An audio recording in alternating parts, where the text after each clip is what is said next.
ya di Universitas Mercu Buana ini berarti bisa ada mitra sama kampus-kampus besar di luar sana. Oke. Oke, nah berarti itu Nah, bisa kita lanjut juga guys. Suatu bisa jadi suatu kebanggaan juga buat kita yang di apa sedang kuliah di Universitas Mercu Buana gitu loh.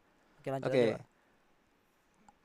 Jadi setelah saya memutuskan untuk studi tadi, Oke. ya, kemudian apply dengan memanfaatkan peluang dan kesempatan yang diberikan universitas, lanjutlah kuliah di BIT.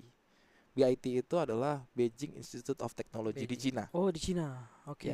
Atau kalau kita bahasa Indonesia kan apa? Institusi Teknologi bukan Bandung, tapi Beijing. Beijing. Oke, B-nya Beijing. Karena dulu sebelum saya masuk kuliah S1 tuh cita-cita saya cuma pengen kalau harus punya kesempatan dan kesempatan belajar itu pengen belajar bareng sama teman-teman yang ada di ITB. Ternyata Oh. kesampaian di S2 itu. Tapi ITB B-nya bukan B-nya beda Bandung. berarti bukan Bandung lain kan Ya, Beijing. Beijing. Iya, iya, Ya, iya. itu satu universitas besar dan favorit ya di Cina. Mm-mm. Akhirnya belajar di sana selama 2 tahun mempelajari tentang apa yang kita sudah mulai sebelumnya Mulai, iya ya di sebelumnya. S1 yaitu tentang telekomunikasi dan estimasi keadaan. Nah, itu dari state estimation atau estimasi keadaan inilah mulai tertarik bagaimana membangun persepsi. Oke. Ya, persepsi siapa? Persepsi kendaraan-kendaraan yang siap untuk menjadi kendaraan otonom, yaitu robot. Ya, Robot. kayak Tesla, kayak electric vehicle yang memiliki kemampuan autopilot itu kan awalnya dia hanya sebatas perangkat yang Mm-mm. bisa dikendarai gitu ya, memindahkan orang dari satu titik ke titik Titik lain lain. gitu.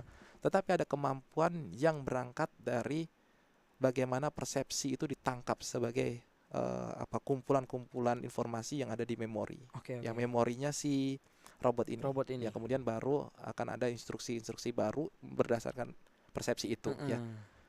Nah, S2 itu tidak membuat saya kenyang Oke. dan membuat saya Iya, puas iya, iya. dengan apa yang saya pelajari.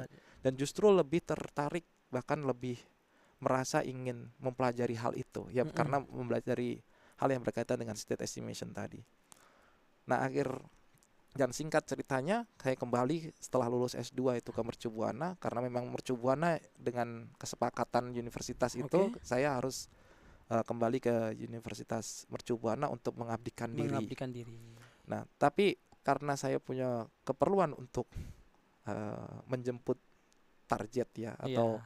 cita-cita tadi, ya akhirnya saya meminta izin untuk melanjutkan dari S2 ke Ke S3. S3. Nah, jadi nggak ada jeda Oke. antara S2 sama S3 itu nggak ada jeda seperti halnya yang S1 S2 tadi ada Mm-mm. jeda satu Ada jeda tahun. 1 tahun. Tapi kalau S2 S3 itu tanpa jeda, langsung aja. Oh, langsung aja. Jadi saya ingat betul ketika mendarat di SUTA di Soekarno-Hatta, itu Mm-mm. saya udah pegang LOA, Letter of Acceptance dari Shanghai University. Oke. Ini universitas yang saya belajar di tingkat doktoral tuh, Shanghai University. Oh. Karena memang awalnya waktu saya bimbingan S2 itu diskusinya sudah lintas universitas. Jadi bukan hanya berhenti pada diskusi yang ada di Beijing Institute of Technology, tetapi juga membicarakan tentang teknologi-teknologi di masa Teknologi. itu gitu ya dengan universitas lain yaitu Oke. Shanghai University.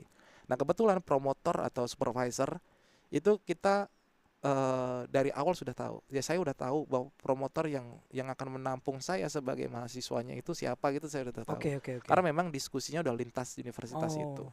Bahkan yang bantu apply saya dari S2 ke S3 itu adalah promotor saya di S2 Oh, yang atau promotor dari S2 supervisor tadi, oh ya. supervisornya tadi. Ya Oke. kayak kita punya teman dan teman Iya. kita itu di universitas lain Mm-mm. dan kita membimbing mahasiswa.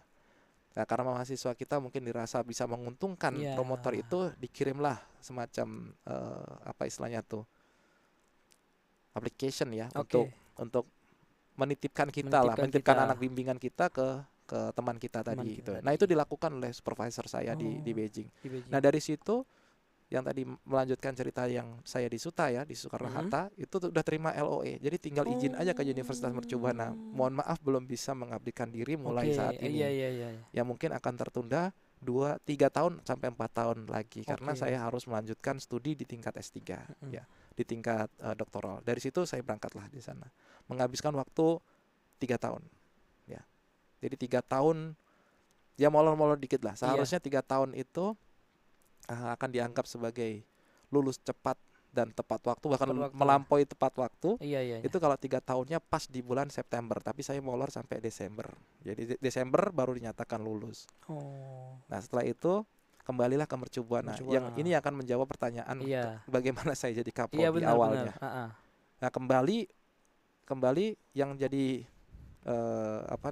tugas tambahan studi tadi itu semacam dasar penentuan kenapa saya harus mengabdi. Jadi dari S1 dibiayai, Iya. S2 disupport, S3 juga disupport. Disupport. Jadi nggak ada kata yang tepat untuk menempatkan diri saya ke Universitas Mercubuana kecuali mewakafkan diri saya ke Universitas Mercubuana, yaitu mengabdikan diri ke sana. Ya, itu jadi komitmen saya.